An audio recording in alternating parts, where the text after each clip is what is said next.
नमस्कार दोस्तों, आप सभी का लॉ सीखो के दैनिक समाचार विश्लेषण में। चलिए आज हम डिजिटल करेंसी के बारे में बात करेंगे। ये आर्टिकल द इंडियन एक्सप्रेस से लिया गया है। उसके बाद में न्यूज़ अपडेट्स और लीगल न्यूज़ होता है, जैसे आपको पता है ये लॉ सीखो के इनिशिएटिव है।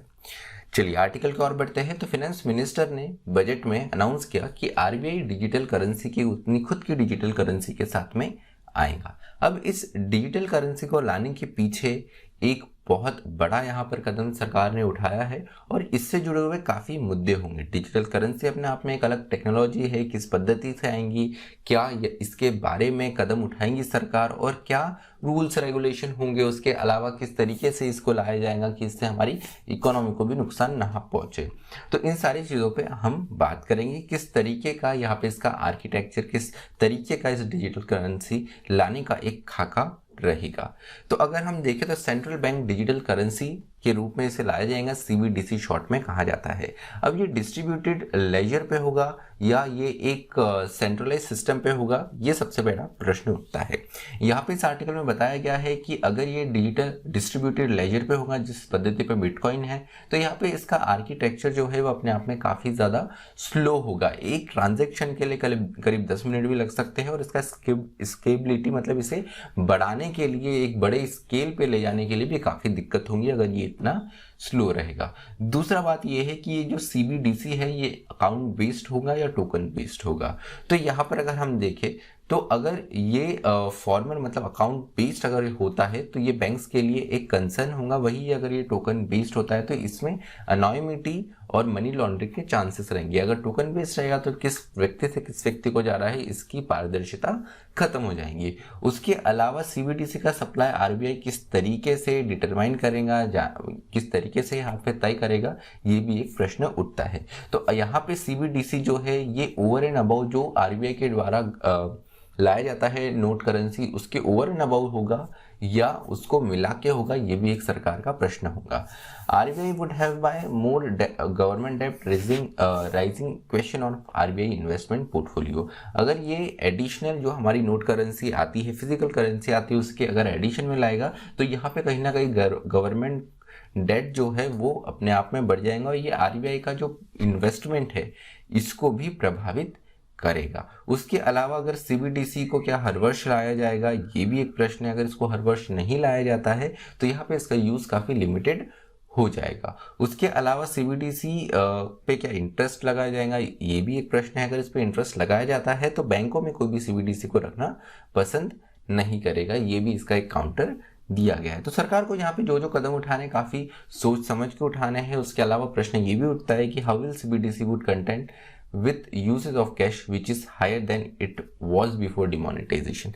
डिमोनेटाइजेशन के पहले कैश फ्लो काफ़ी ज़्यादा था हमारी इकोनॉमी में। कैश फिजिकल जो कैश था ये काफ़ी ज़्यादा था। डिमोनेटाइजेशन के बाद में अधिकतर जो फिजिकल कैश है ये वापस आ ही गया और डिजिटल ट्रांजैक्शन हमारे देश में बढ़े हैं, लेकिन उसके साथ ही साथ कैश ट्रांजैक्शंस भी बढ़े हैं। तो किस तरीके से यहाँ पे ट्रस्ट कैश ट्रांजैक्शन जो है, जो ऑलरेडी ही बहुत ज़्यादा है, उसमें सीबीडीसी आने से किस प्रकार से प्रभाव पड़ेगा, ये भी एक प्रश्न रहेगा। उसके अलावा any limitation imposed on cash economy would have adverse effect in informal economics. अगर कैश इकोनॉमी में कोई प्रभाव आता है तो ये हमारे जो असंगठित क्षेत्र है, जो हमारी इनफॉर्मल इकोनॉमी, उस पर भी बड़ा प्रभाव पड़ेगा। क्योंकि फॉर एग्जाम्पल अगर हम एग्रीकल्चर की बात करें या अगर हम रियल एस्टेट की बात करें तो ये कैश, फिजिकल कैश पे काफ़ी ज़्यादा चलता है। उसके अलावा what will be the material benefit for actual releasing CBDCs in India। तो ये डिजिटल करेंसी रिलीज करने से भारत को असली इससे फायदा क्या होगा।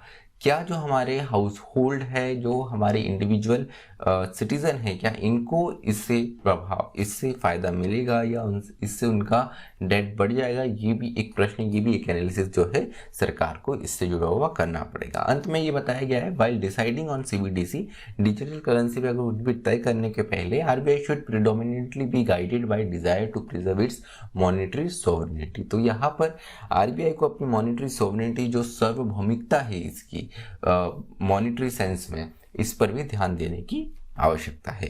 न्यूज़ अपडेट्स की ओर आते हैं। तो पहली जो न्यूज़ अपडेट है, भारत की पहली वाटर टैक्सी जो है ये महाराष्ट्र में लॉन्च हो गई, इनॉग्रेट हो गई है। ये नवी मुंबई को मेनलैंड मुंबई से जोड़ेगा। इस प्रोजेक्ट का कॉस्ट जो है 8.37 करोड़ है और अपने आप में ये 3 अलग अलग रूट्स पे चलेगा।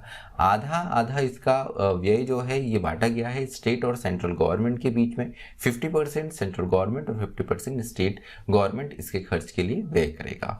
दूसरी खबर है बिल गेट्स के संबंध में। बिल गेट्स को पाकिस्तान के ऑनर हिलाल ए पाकिस्तान से नवाजा गया है। इनके फिलॉन्थ्रोपिस्ट वर्क के कारण जो इनका एक यहाँ पे बहुत बड़ा दान इनके द्वारा दिया जाता है, बहुत सारे सोशल वर्क किए जाते हैं इनके foundation bill and Melinda Gates foundation के द्वारा। तो उसी को देखते हुए यहाँ पे पाकिस्तान सरकार के द्वारा इन्हें हिलाल पाकिस्तान अवार्ड से नवाजा गया है। अगली खबर है नेपाल से। नेपाल पहली फॉरेन कंट्री बन जाएगा जो कि यूपीआई को अपनाएगा। भारत में यूपीआई एक बहुत बड़ी सक्सेस रही है जो कि national payment corporation of India NPCI के द्वारा शुरू किया गया है। तो भारत के बाद में अब नेपाल भी इसे अपनाएगा। इसके लिए एनपीसीआई जो है ये नेपाल की इसके यूसेज में मदद करेगा और एनपीसीआई इस मामले से काफ़ी खुश है क्योंकि फाइनली भारत के बाहर भी अब एनपीसीआई का एक्सपेंशन शुरू हो गया है। अब आते हैं लीगल न्यूज़ की ओर। तो आज की जो पहली लीगल न्यूज़ है ये है हरियाणा में जो 75% जॉब कोटा लोकल्स के लिए रिजर्व किया गया था उसको देखते हुए Haryana and Punjab high court ने इसे स्टे कर दिया था। उसके बाद में ये जो स्टे है ये सुप्रीम कोर्ट में चैलेंज किया गया था। तो इस स्टे को बरकरार यहाँ पर रखा है सुप्रीम कोर्ट ने। हरियाणा और पंजाब हाई कोर्ट का जो जजमेंट आया है, जो इंटरिम स्टे दिया गया है, उसे सही माना है। अगली खबर है तमिलनाडु से। तमिलनाडु ने अपने यहाँ पे पुलिस कंडक्ट रूल्स में बदलाव किया है। इन्होंने अमेंडमेंट करके रूल 24C इंट्रोड्यूस किया गया है जो कि पुलिस ऑफिसर कंडक्ट के बारे में है। तो यहाँ पे LGBTQIA+ कम्युनिटी से कोई भी हरासमेंट ना हो इसको देखते हुए यहाँ पे रूल 24C लाया गया। इस 24C में LGBTQ कम्युनिटी को हरास नहीं करना है, इस तरीके का यहाँ पर एक रूल बनाया गया है। ये रूल जो है ये कोर्ट के एक ऑर्डर के पास में आया था। यहाँ पर एक होमोसेक्सुअल कपल ने कोर्ट में अर्जी करी थी यहाँ पर कि जो यहाँ पर रूल्स है स्टेट पुलिस कंडक्ट रूल्स 1964 के है उसमें बदलाव आना चाहिए। मद्रास हाई कोर्ट का ऑलरेडी इस संबंध में एक गाइडलाइन आई थी, इसी को पुलिस रूल्स में कन्वर्ट करना था। तो इसी को देखते हुए ये होमोसेक्सुअल कपल ने यहाँ पर अपने हरासमेंट से प्रिवेंट करने के लिए मद्रास हाईकोर्ट में अर्जी करी थी और इसी को देखते हुए तमिलनाडु गवर्नमेंट ने ये अमेंडमेंट करा। तो चलिए आज का जो हमारा विश्लेषण है, जो न्यूज़पेपर एनालिसिस है, वो ये समाप्त होता है। मुझे सुनने के लिए आप सभी का धन्यवाद। स्टे ट्यून्ड टू लॉ सीखो।